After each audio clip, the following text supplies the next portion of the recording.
place, rock the place, rock the place, rock the place, rock the place, rock the place, rock the place, rock the place,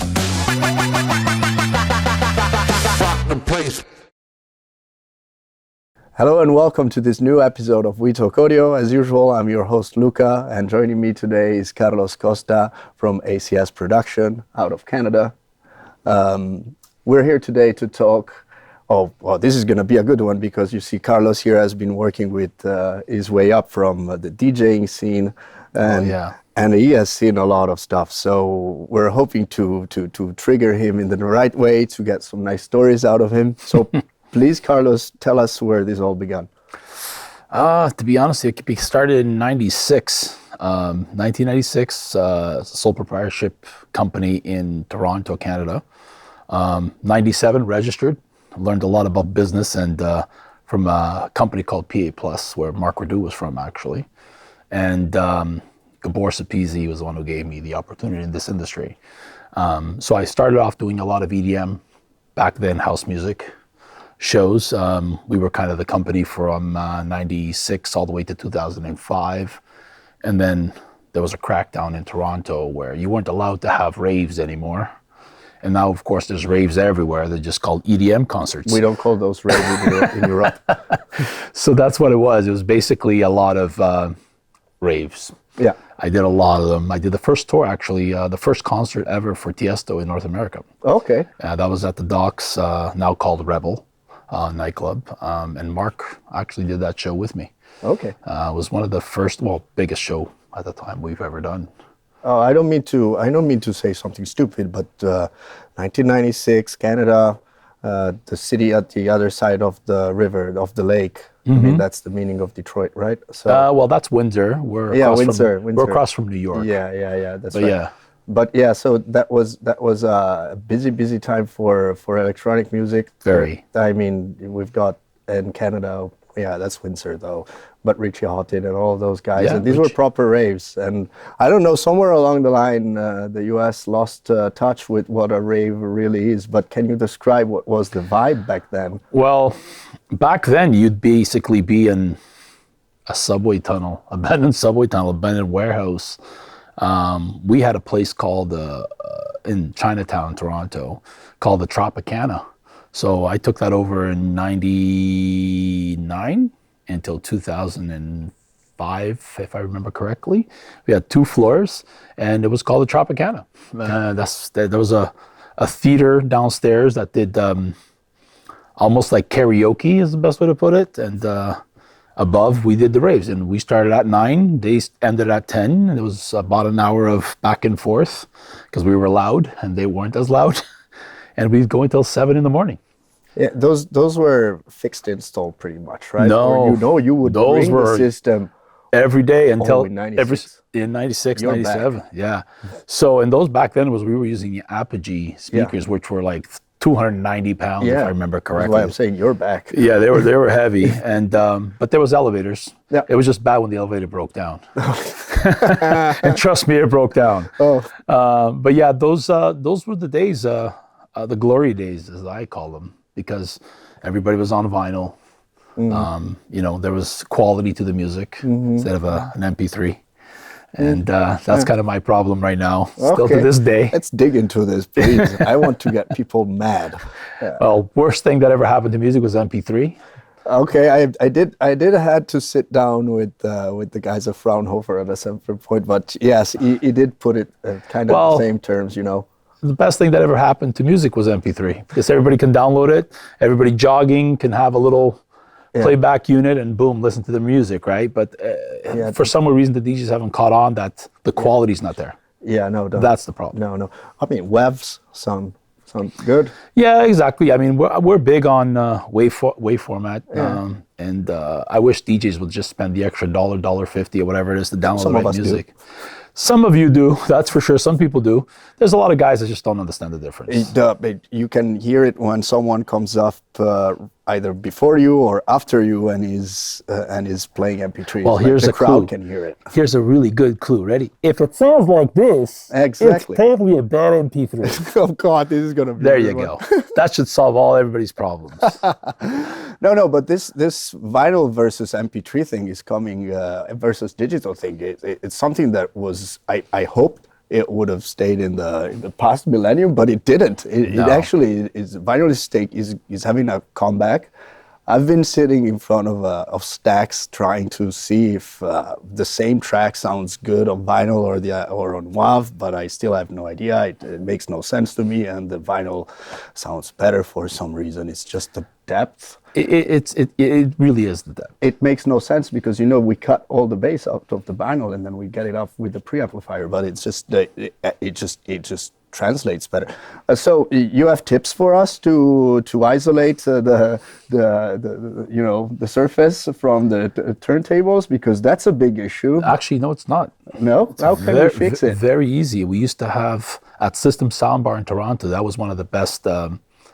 One of the biggest EDM clubs back in the day was them and the Cool House. And the easiest way to isolate was actually, believe it or not, sandboxes. Okay. So we built a 4-foot high sandbox. We Okay. have 6 turntables on there and 3 mixers and 2 mixers, however you did it. And what you would do is just fill it up all the way up with sand, obviously reinforced. Put that on rubber tires Yeah. right off the get-go.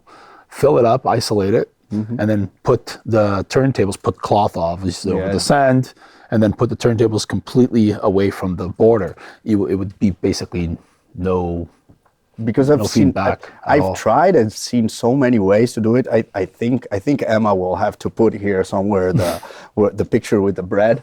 Yeah, that one is one of the best one. Then I've seen the duct tape with a whole bunch of rubber bands. Yep. Now we're Gel packs. Yeah. I've seen people do that.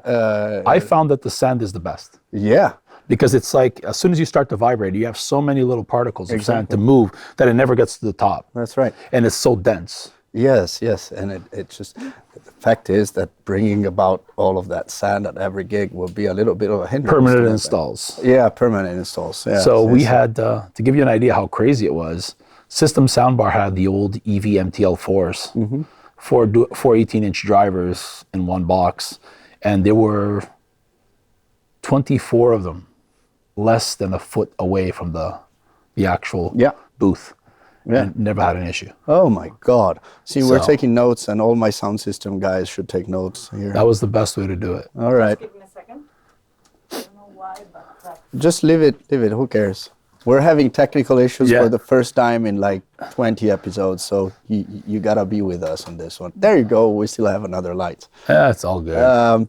So, back on that one. No, we are on a kick with like marble, and then on top of that we put some foam, and sometimes we manage double marble. So I use slate. Yeah, slates. Slate, it was much cheaper. Yeah. From old pool tables, Okay, that's fair right? enough. Because people would throw them away because they didn't want them in their house anymore. So slate, we use a lot of slate. One of the things we did do for mobile was create 2 layers of slate. Okay. And then we put shock absorbers Okay. in between, and then put gel packs on top of that. So if you leave an air pocket in between, Yeah, that's. it's already there. But again, very heavy. We have for this other club night I run with some friends. We have tombstones. Believe it or not, there's literal tombstones on the dance floor, and it's just it's just the circle of life. Yeah. Well, if you bring a demon, you got the whole circle of life completed. People don't really know about the demon, but I mean it's kind of based off that guy right there. But It started as one of those. Okay. And, Yeah, of course. It evolved very quickly into something unique. Okay. Can you give us later some videos that we can share? Oh, I can share. A I few mean, these videos. guys, they make me happy. They make me so Bass happy. makes everybody happy. Yeah, it is. It does. It does. It does. All right. I think this is a good one.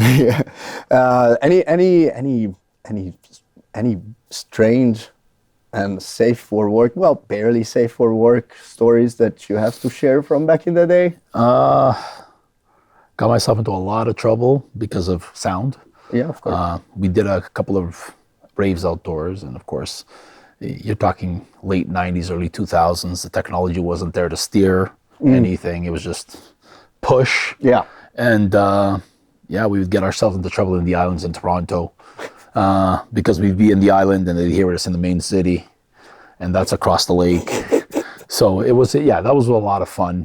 Nice. So Nice. yeah. Oh, and I have to put my corporate hat on, of course. By the way, if you notice that we don't have any cups here, we had the 30th anniversary party and a lot of stuff has went down. So I'm trying to sell it as we are changing logos, and so we don't have the cups because of that. But no, audio is still it's still a breeding ground for the nice people, and yeah. Amazing. You should get into audio if you are wondering, and if you are the type of people that enjoys this kind of conversation. But anyways, I think now we can go ahead and start with the spaghetti challenge. I'm just hoping for cues over there.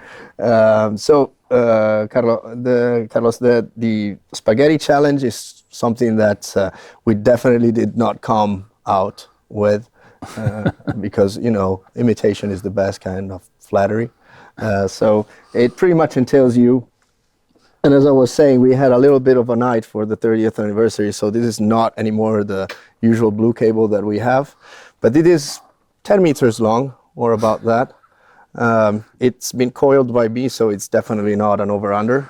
Okay. And we would like you to just see what I mean by it's not an over-under. I got a better idea. Give me that instead. Don't unpack it. Watch. I don't know. You want to try to throw it and see if I did my coils right? I'm telling you, I didn't. It's just not what I do. I don't coil cable nice. It's been about 3 to 4 years since I last did one of these cables. Fair enough. I'm Let's kind of see. excited. Let's see. Okay, ready? Let's see. Are you let's see. sure? Okay, Yeah, so I'm let's see if we hoping. did it right. Almost. Yeah, no, I did. Can I go or Well, there you go. can I go? Yeah. Well, wait. Uh-oh. Wait. 3, 2, 1, go. My goes are getting always too timid. Oh. I see an over-under going on there. We ain't got no time for over-unders. Uh-oh. You messed me up here. Did? That was all you. Nice recovery, though. I don't care about the time at this point. Have you seen that? Yeah. We're gonna 20. Oh, no. All right. It's fair enough, guys. Listen, like as I said, it's always the guy next to you's problem. So this is a problem for Paul, I guess. Carlos, it's been an absolute delight, just geeking out with people about those stories of back in the day. And I've not been there, so I wish I could. And thank you so much. And till next time. No problem.